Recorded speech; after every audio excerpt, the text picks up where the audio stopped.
Good morning, John Campus. Welcome to our Monday Money. Let's see, let's get to our starting point here.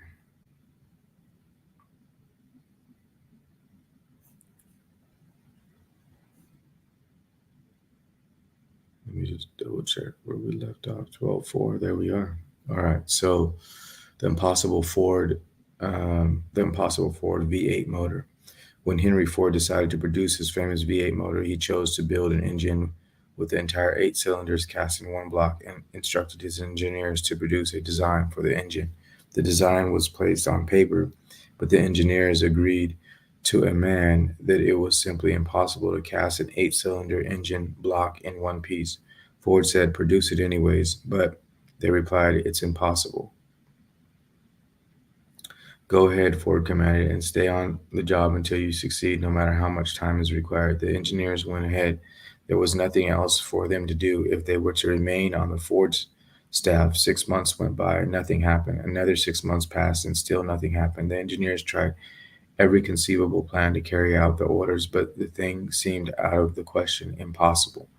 At the end of the year, Ford checked with his engineers, and again they informed him they had found no way to carry out his orders. "Go right ahead," said Ford. "I want it, and I'll have it."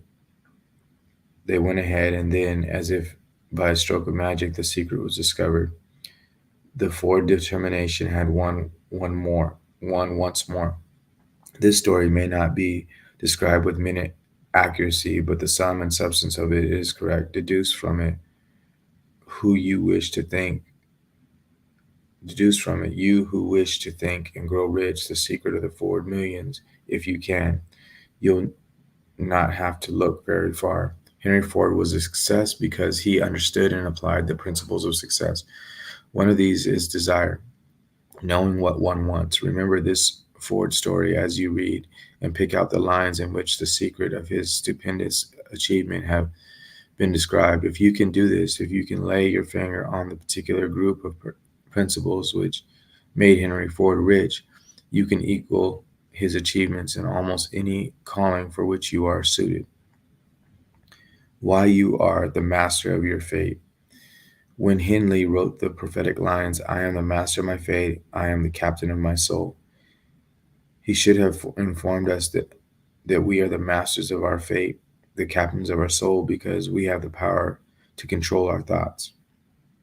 He should have told us that our brains become magnetized with the dominating thoughts which we hold in our minds, and by means with which no man is familiar. These magnets attract to us the forces, the people, the circumstances of life which harmonize with the nature of our dominating thoughts. He should have told us that before we can accumulate riches in great abundance, we must magnetize our minds with intense desire for riches, that we must become money conscious until the desire for money drives us to create definite plans for acquiring it. But being a poet and not a philosopher, Henley contented himself by stating a great truth in poetic form, leaving those who followed him to interpret the philosophical meaning of his lines. Little by little, the truth has unfolded itself until it now appears certain that the principles described in this book hold the secret of mastery over our economic fate. Principles that can change your destiny. We are now ready to determine the first of these principles. Maintain a spirit of open mindedness, and remember as you read, they, they are the invention of no one man. The principles have worked for many men. You can put them to work for your own enduring benefit when you find it easy, not hard to do. Some years ago, I delivered the commencement address at Salem College, Salem, West Virginia. I emphasized the principle described in the next chapter, so much intensity, with so much intensity that one of the members of the graduating class definitely appropriated it and made it a part of his own philosophy. The young man became a congressman and an important factor in Franklin D. Roosevelt's administration. He wrote me a letter in which he so clearly stated his opinion of the principle outlined in the next chapter that I have chosen to publish his letter as an introduction to that chapter. It gives you an idea of the rewards to come. My dear Napoleon, my service as a member of Congress having given me an insight into the problems of men and women. I am writing to offer a suggestion which may become helpful to thousands of worthy people. In 1922, you delivered the commencement address at Salem College when I was a member of the graduating class.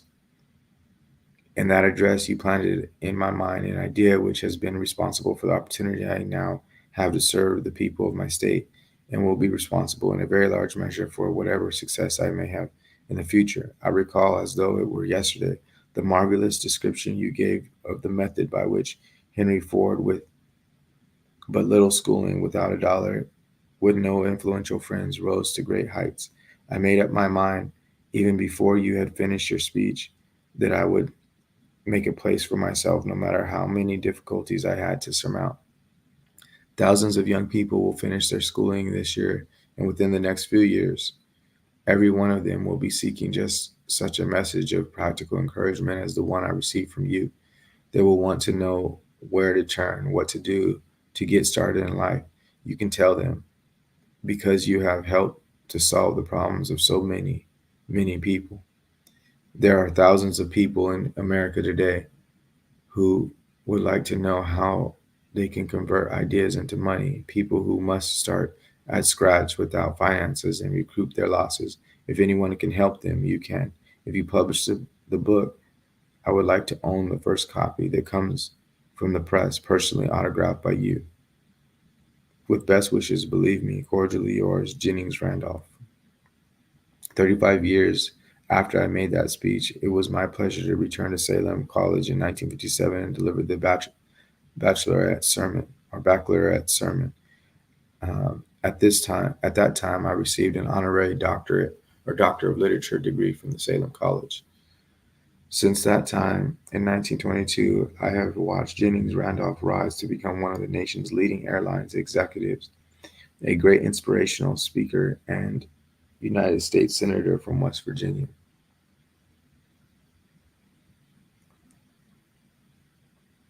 Whatever the mind of a man can conceive and believe it can achieve. Desire, the starting point of all achievement, the first step towards riches. When Edward C. Barnes climbed down from the freight train in Orange, New Jersey, more than 50 years ago, he may have resembled a tramp, but his thoughts were those of a king. As he made his way from the railroad tracks to Thomas Edison's office, his mind was at work. He saw himself standing in Edison's presence. He heard himself asking Mr. Edison for an opportunity to carry out the one consuming obsession of his life, a burning desire to become the business associate of the great inventor.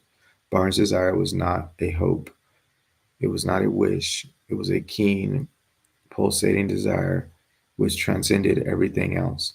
It was definite. A few years later, Edwin C. Barnes again stood before Edison in the same office where he first met the inventor. This time his desire had been translated into reality. He was in business with Edison. The dominating dream of his life had become a reality. Barnes succeeded because he chose a definite goal, placed all his energy, all his willpower, all his effort, everything back at that goal. The man who burned bridges. 5 years passed before the chance he had been seeking made its appearance. To everyone except himself, he appeared only another cog in Edison's business wheel. But in his own mind, he was the partner of Edison every minute of the time, from that very day that he first went to work there.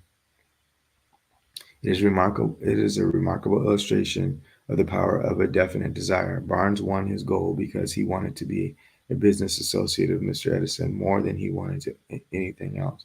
He created a plan by which to attain that purpose, but he burned all bridges behind him. He stood by his desire until it became the dominating obsession of his life and finally a fact. When he went to Orange, he did not say to himself, I will try to induce Edison to give me a job of some sort. He said, I will see Edison and put him on notice that I have come to go into business with him. He did not say, I will keep my eyes open for another opportunity in case I fail to get what I want in the Edison organization. He said, there's but one thing in this world that I am determined to have. and that is a business association with Thomas Edison. I will burn all bridges behind me and stake my entire future on my ability to get what I want. He left himself no possible way to retreat. He had to win or perish. This is all there is to the Barnes story of success. I think we got time for one more section. The spur that drives to riches. The spur that drives to riches. A long while ago, a great warrior faced a nation which made it necessary for him to make a decision which ensured his success on the battlefield. He was about to send his armies against a powerful foe whose men outnumbered his own. He loaded his soldiers into boats, sailed to the enemy's country, unloaded soldiers and equipment, then gave the order to burn the ships and that he had carried them. Addressing his men before the first battle, he said, "You see those boats going up in smoke? That means that we can not leave these shores unless alive unless we win. We now have no choice. We win or we perish." They won. Every person who wins in any undertaking must be willing to burn his ships and cut all sources of retreat. Only by so doing can one be sure of maintaining that state of mind, knowing as a burning desire to win, essential to success. The morning after the great Chicago fire, a group of merchants stood on State Street looking at the smoking remains of what had been their stores. They went into a conference to decide if they would try to rebuild or leave Chicago and start over in a more promising section of the country. They reached a decision, all except one, to leave Chicago. The merchant who decided to stay and rebuild pointed a finger at the remains of his store and said, "Gentlemen, on that very spot I will build the world's greatest store, no matter how many times it may be burned down." It was almost a century ago the store was built. It stands there today, a towering monument to the power of the state of mind, as a burning desire, known as a burning desire. The easy thing for Marshall Field to have done would have been exactly what his fellow merchants did. When the going was hard and the future looked dismal, they pulled up and went where the going seemed easier. Well, mark well this difference between Marshall Field and the other merchants, because it is the same difference which distinguishes practically all who succeed from those who fail. Every human being who reaches the age of understanding of the purpose of money wishes for it. Wishing will not bring riches, but desiring riches with a state of mind that becomes an obsession, then planning the definite ways and means to acquire riches and backing those plans with persistence, which does not recognize failure, will bring riches. We got 2 more minutes. I'm going to try to get through another section. 6 ways to turn desires into gold. The method by which desire for riches can be transmuted into its financial equivalent consists of 6 definite practical steps. First, fixing in your mind the exact amount of money you desire. It is not sufficient merely to say, "I want plenty of money." Be definite to the amount. There's a psychological reason for definiteness, which will be described in a subsequent chapter. Second, determine exactly what you intend to give in return for the money you desire. There is no such reality as something for nothing. Third, establish a definite date when you intend to possess the money you desire. Fourth, create a definite plan for carrying out your desire and begin at once, whether you are ready or not, to put the plan into action. Fifth, write out a clear, concise statement of the amount of money you intend to acquire. Name the time limit for this acquisition. State what you intend to give in return for the money and describe clearly the plan through which you intend to accumulate it. Six, read your written statement out loud twice daily, once just before retiring at night and once after rising in the morning. As you read, see and feel and believe yourself already in possession of the money.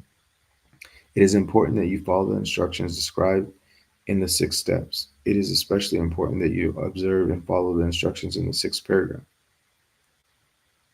You may complain that it is impossible for you to see yourself in possession of money before you actually have it. Here is where a burning desire will come to your aid. If you truly desire money so keenly that your desire is an obsession, you will have no difficulty in convincing yourself that you will acquire it. The object is to want money and to become determined to have it, that and become so determined to have it that you convince yourself you will have it. All right, so we'll pick up um, here. Can you imagine yourself a millionaire next week? That will be 12:11. All right, you guys, enjoy your week.